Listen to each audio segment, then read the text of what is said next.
Hi everyone and welcome to Motographer's channel. I'm Barry Sia and I know you have not heard from me for quite a while because just let me share with you what actually happened. That's why you suddenly see me suddenly like kind of MIA.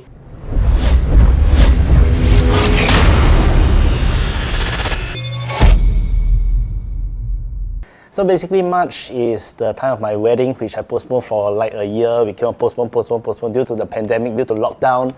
And after that, what happened is that 3 days before my wedding, which is in March, we both got COVID positive.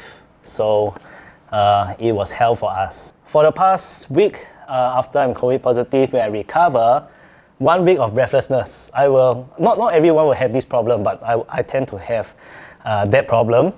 Some of my friends have this problem, some don't. So basically, it will go off. Okay, slowly I got my breathing back again. But yeah, this happened to anyone. It can happen to anyone, the breathlessness, but it is not severe. It's just that it's quite sian, it's quite tiring, and it's very hard for me to do things. It's very hard for me to even do a simple thing called scripting. It's also difficult. So for the past week after I recovered, it is also, I have the breathlessness slowly goes away, and things, when things start opening up, when the government say, okay, in outdoor, mask can be optional, I usually take off my mask, breathe as much good fresh air, walk, and then it helps in my breathing. So all is good. It was a crazy month in a way, yeah. Then after that, when the borders are open, there are more new things to actually share about. I have a few requests about sharing about my touring experience and what to prepare, but because the things to prepare actually is not really a lot. Actually, it's not really a lot. It's very simple and straightforward. But in order to make the video much more easily digestible, I actually will come as a series. I will come maybe a few parts for the touring episode. So touring tips episode. So this time, this video, I start with planning. Okay, so it's just the first part of the video because planning is very crucial in your trip. Okay, you all definitely plan your overseas trip, and I think planning is not something new. Okay, but for this video, it's more for those who have not toured before, those who are still new in touring, or maybe did not even go into Malaysia before. Okay, did not even have a road trip inside before.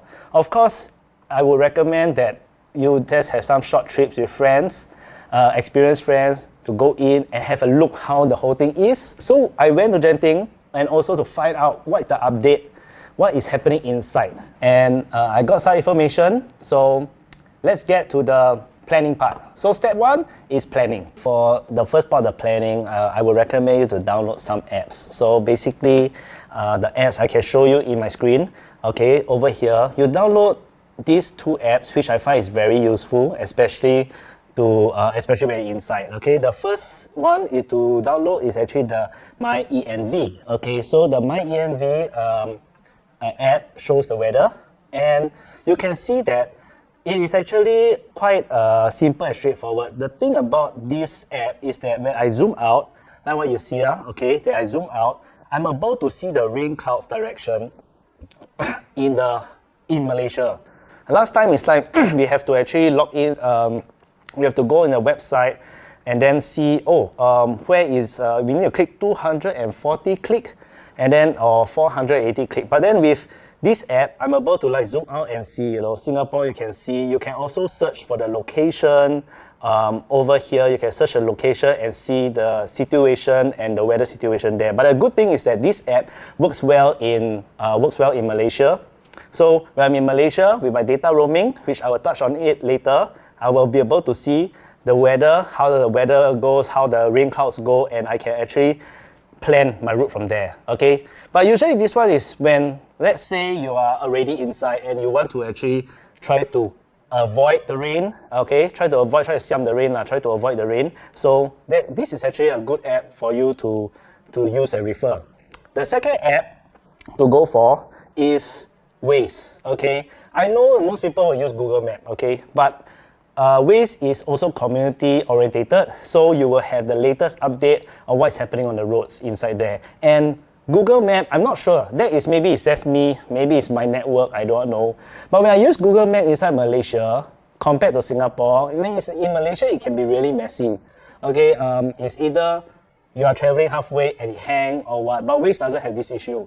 Okay, even though Waze is actually under Google since 2013, but the interface is just different. So I would suggest you use Waze, W-A-Z-E. So I will put these two app link below in my description for you to refer to. Okay, so for Waze, very simple. It has when you actually zoom out, you can actually see there are some. If there's some jam situation, or if there's a accident situation, it will show. It will just show there's jams where, there's an accident where. So like for this, okay, there seems to be an accident at the Paya Lebar Road. Okay, this is just an example, but I'm just showing you. Then there's like heavy jams. There seems to be quite a bit of breakdowns around.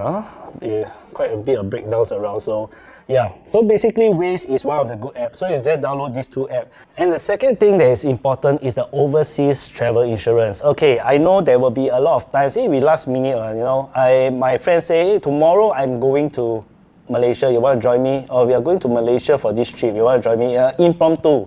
The good thing about this website is from AXA. This is not a sponsored video for AXA, but it is something I use for my overseas travel insurance. So basically, what it covers is that it covers personal accidents, medical expenses, emergency medical evacuation.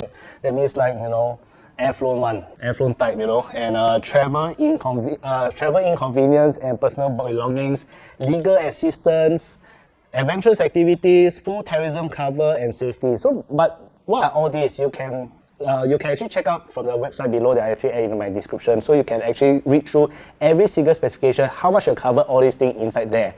Okay, I usually when there's a road trip, especially in advance, I will actually I will actually buy it online and prepare myself. And all the information will be emailed to you. But what I do is that every time after I receive the email, I will still print out hard copy.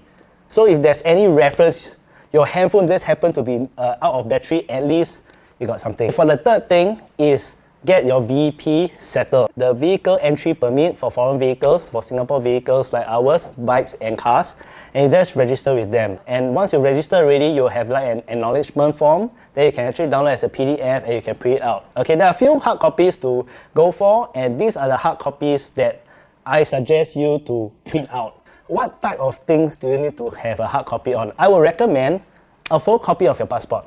Okay, there's a full copy of your passport. So if your passport is lost in any way, you still got a copy for reference, and then you can actually report to embassy and all this. Okay, hard copy of your passport. The second thing is the hard copy of your road tax. Okay, yes, I know the road tax is Singapore one, but the thing is that for last time, sometimes they do check road tax, to check whether you are riding with a valid road tax. Okay, even though it's in Malaysia, but of course, you should be riding with a valid road tax all the while, okay? But you just print it out. So I usually will print that out as well. You just, as long as like, it is not like few years ago type of road tax. I mean, just at least this year is decent enough. So yeah, okay? And last but not least, data roaming, okay? If you do not have proper data roaming, you will end up coming back to Singapore with a hefty bill. Okay, so for me, I'm using M1 data passport. So I have my plan comes with 80 gig of data. Okay, and most of the time I'm in studio. So I use Wi-Fi quite a lot. Then end up, I got a lot of gig left. But this gig, I can use it in my data passport when I'm in Malaysia. So it's like $15 a month. So if I go in quite frequent, no problem, I will be connected all the way. So it has been stable so far, and I have no issues, and I come back without being broke. So I would recommend, okay, there's a few different packages. Okay, for M1 is M1 data passport. For Singtel, StarHub, I think MyRepublic also have. You have to check out what they offer. Then you find the best package that suits you.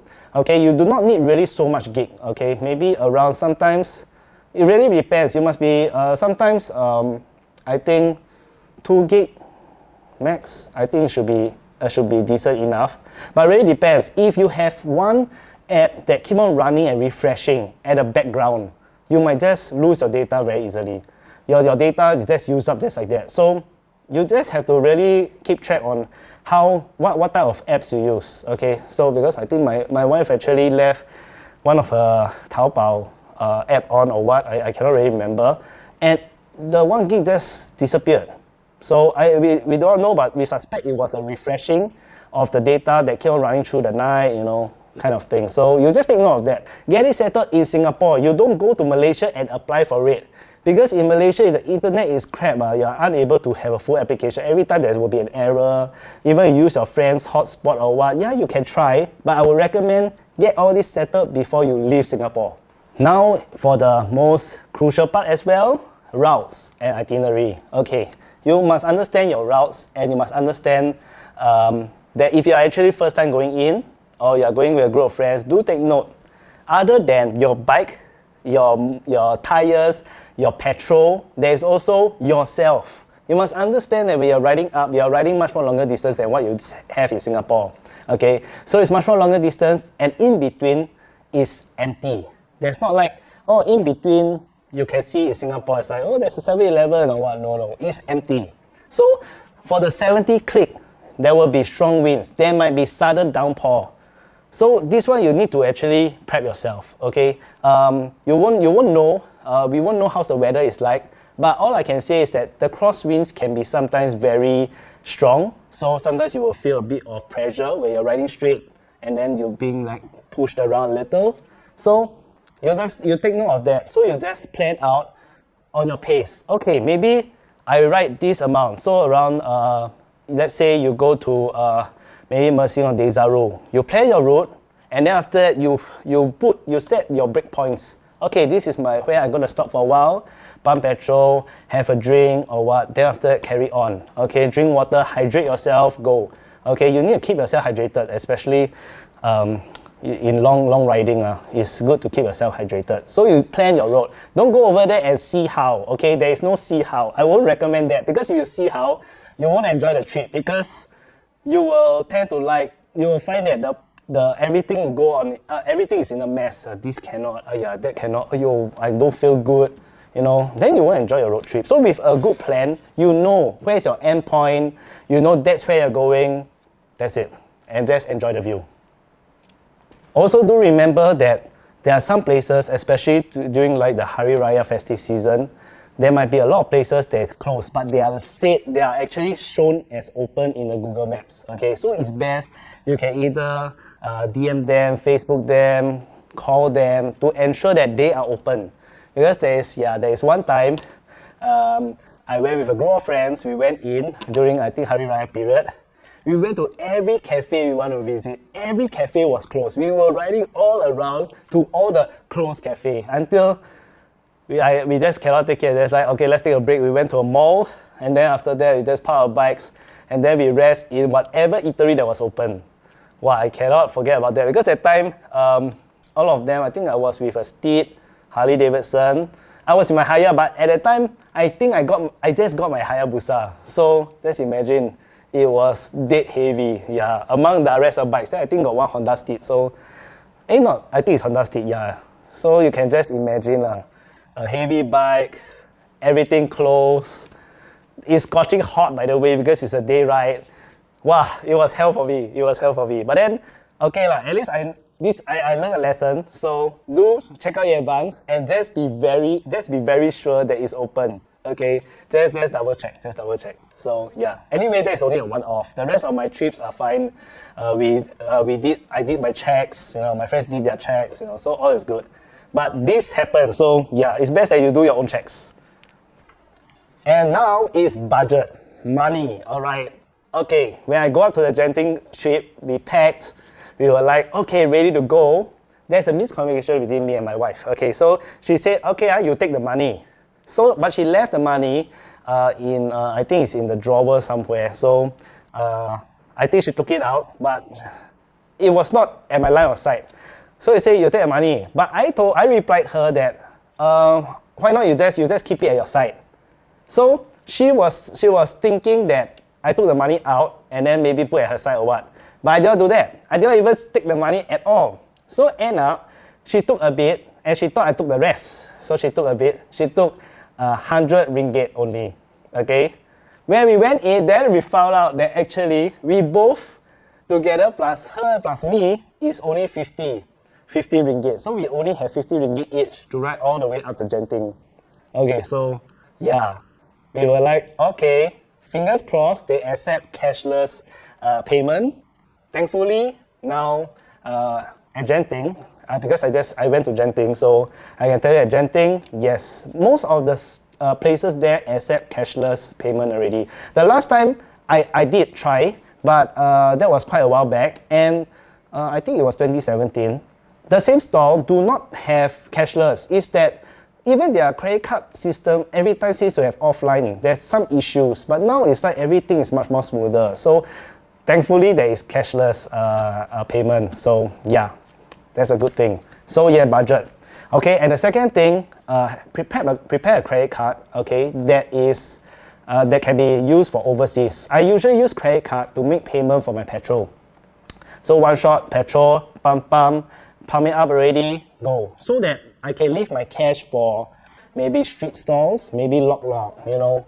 Instead of using so much cash, or else you have to take quite a bit of cash because you have to pump petrol. I learned this from a friend who rides a Harley Davidson, and when he go over there, I have to queue, I have to make payment in the counter, but he says like, okay, you all go in, then okay, I'll wait for you. Then I found that because he used a credit card.